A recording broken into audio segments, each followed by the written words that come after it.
Hello, thought it would be valuable following on from the Secondary Heads workshop on Wednesday to put together a quick summary video showing you where some of the sources of information are from regarding performance measures and reporting on performance from Welsh Government, and just a very quick run through of the key points from the Word document that I shared with you. Okay, so first of all, I've created a quick link for you to access the website from Welsh Government, and you can search for it, but it takes a little bit of finding. So if you type in tinyurl.com HZY5X4E, you can get to this section of the Welsh Government website, which is, just to illustrate that, there we are. It'll then take you to the full thing, the full web address, which is quite long. That'll then take you to the section of the Welsh Government website where the key information around using school information and reporting on performance is found. And there's some blurb at the top of the screen that kind of explains what's in here. But then there's a useful document download section. So just to go through these in turn very quickly, the key performance measure changes, they're summarised in this diagram. Okay, the diagram which I also used on Wednesday in terms of the change over 3 years. The second download is the revised capped point score information. So this breaks down the capped point score in terms of how it would look across the top 9 GCSEs or equivalent qualifications. So just to very quickly go through that, you'll have English and Welsh, whichever is the learner's best. The 2 maths qualifications counting separately in the cap 9. The 2 science qualifications, which will be the top results this year, potentially either GCSE or BTEC, and then exclusively GCSE from 2018 onwards for year 10 learners. And then the top other qualifications capped at 4 GCSEs or equivalent. Okay, and the skills challenge certificate would be likely to be one of the featured qualifications here. Obviously, as the Welsh back measure is going to be an additional measure that's used, and then the variety of other qualifications that may support those there. So that's on the website as well. And then there's the 2 bulletins, the 2 school performance bulletins, and these are updated as you can see. The first one was put in May. The second one was added just on the 4th of October. And this was the piece of paper that I held up and said, here's some key pieces of information.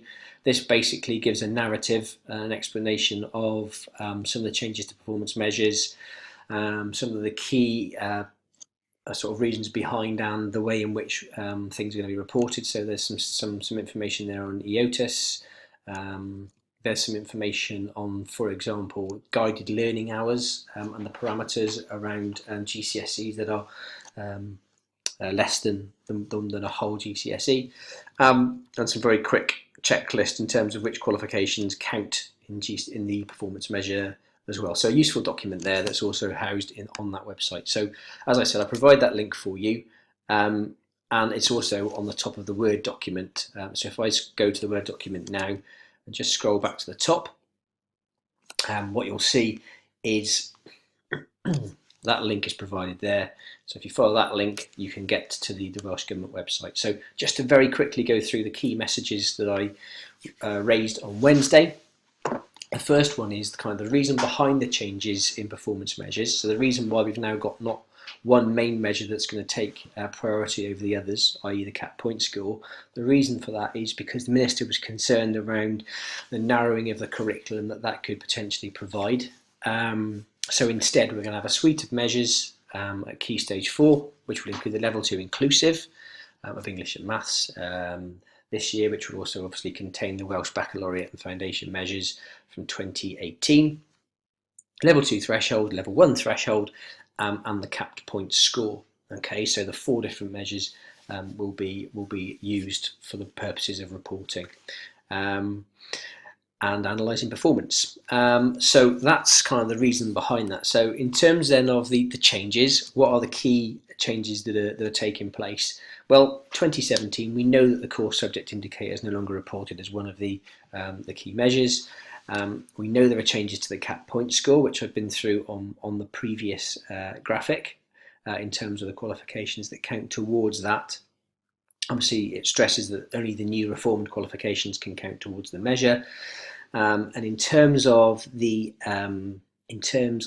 threshold measure, it's either of the two maths GCSEs that can now satisfy the level 2 inclusive numeracy requirements. So either the maths numeracy or the maths GCSE. In terms of the contribution of qualifications that are non-GCSEs into the threshold measures, okay, there can be a maximum of 40%, which when you look at the threshold measure would be 2 GCSE equivalents. Okay, that limit is not applied to the CAP score because, of course, each of the qualifications in the CAP point score could potentially be an equivalent GCSE qualification, some kind of vocational equivalent. Essential skills and wider skills, just to point out that they are no longer contributing to Key Stage 4 measures and will only be used in post-16 delivery. The information around qualifications of less than 1 GCSE in size is contained within the guidance on the website I showed you earlier. We know about the Welsh back and the fact that that will be awarded for the first time this summer for schools that have opted to do it. And then, of course, all Year 10 learners now will be studying towards the Welsh Baccalaureate, which will become a key indicator, or one of the indicators, I should say, from 2018. So in terms of the changes for 2017, I've been through these three here, this CSI no longer being there, the fact that it's the new English language or Welsh and maths and maths numeracy, and that will be used for the level 2 inclusive measure. But crucially, obviously, as well, literature does not count towards literary requirements of the measure from 2017, but will still be valid as an additional GCSE in 2017 and onwards. But this one's important, the one at the top here. The maximum equivalence for any non-GCSE qualification at 14 to 16 will be 2 GCSEs. Those level 1 or 2 qualifications currently counting as equivalent to more than 2 GCSEs will have the performance points capped at the equivalent of 2 GCSEs, and this will impact upon all measures. So what we mean there is that if there are GCSE qualifications that students currently study that are worth a more than 2 GCSEs, so perhaps a qualification that may have previously awarded 3 or 4 GCSEs worth of qualifications, they're going to be capped at 2 GCSEs instead. So that's a key change. I've been through the capped point score from 2017 from in the previous graphic. So we know that the 5 of the 9 are going to be English language or Welsh language, whichever is the best, GCSE maths numeracy and GCSE maths in this measure. The best 2 science qualifications in 2017, that could be BTEC or GCSE. From 2018 it has to be GCSE. And the 4 other qualifications that will be the learner's best, and these could be entirely from a vocational source. They could be entirely GCSEs, could be a combination, and will also contain the Skills Challenge Certificate, which obviously is the core of the Welsh Bac. Some further links are provided. In terms of the GCSEs that count, I thought the key point on these are vocational GCSEs will be counted as GCSEs, so that's important. Non-GCSEs that are classed as general qualifications will be subject to a cap. And crucially, because all students in Year 10 will be doing it, as non-GCSEs, the Skills Challenge Certificate, which is the core of the Welsh Bac, will be subject to a cap on non-GCSEs that can contribute, so it will not be considered as a GCSE as part of the threshold measures.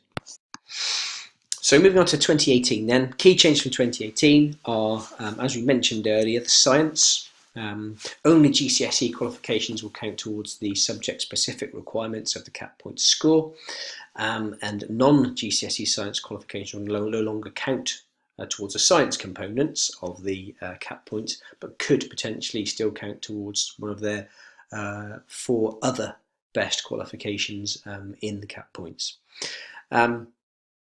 In terms then of the other key change, that's around the measures. Okay, so the level 1 and 2 inclusive threshold measures will be replaced by the Welsh Baccalaureate measure in 2018.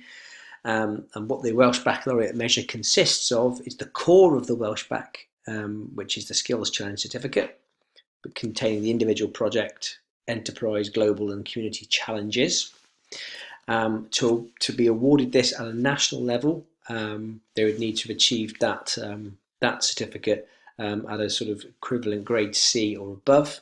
They will also, to get that national level 2 award, need to achieve the English GCSE or Welsh language GCSE at grade A star to C, the maths numeracy or the mathematics GCSE at grade A star to C, and 3 further supporting qualifications.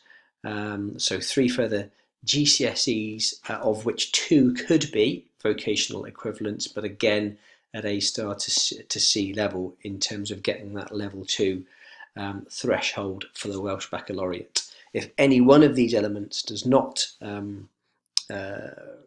reach a level 2, so a grade A star to C, then the pupil would be awarded with the Welsh Baccalaureate at foundation level, at level 1, as part of the measure. Okay, so that's how the Welsh Baccalaureate measure will work from 2018.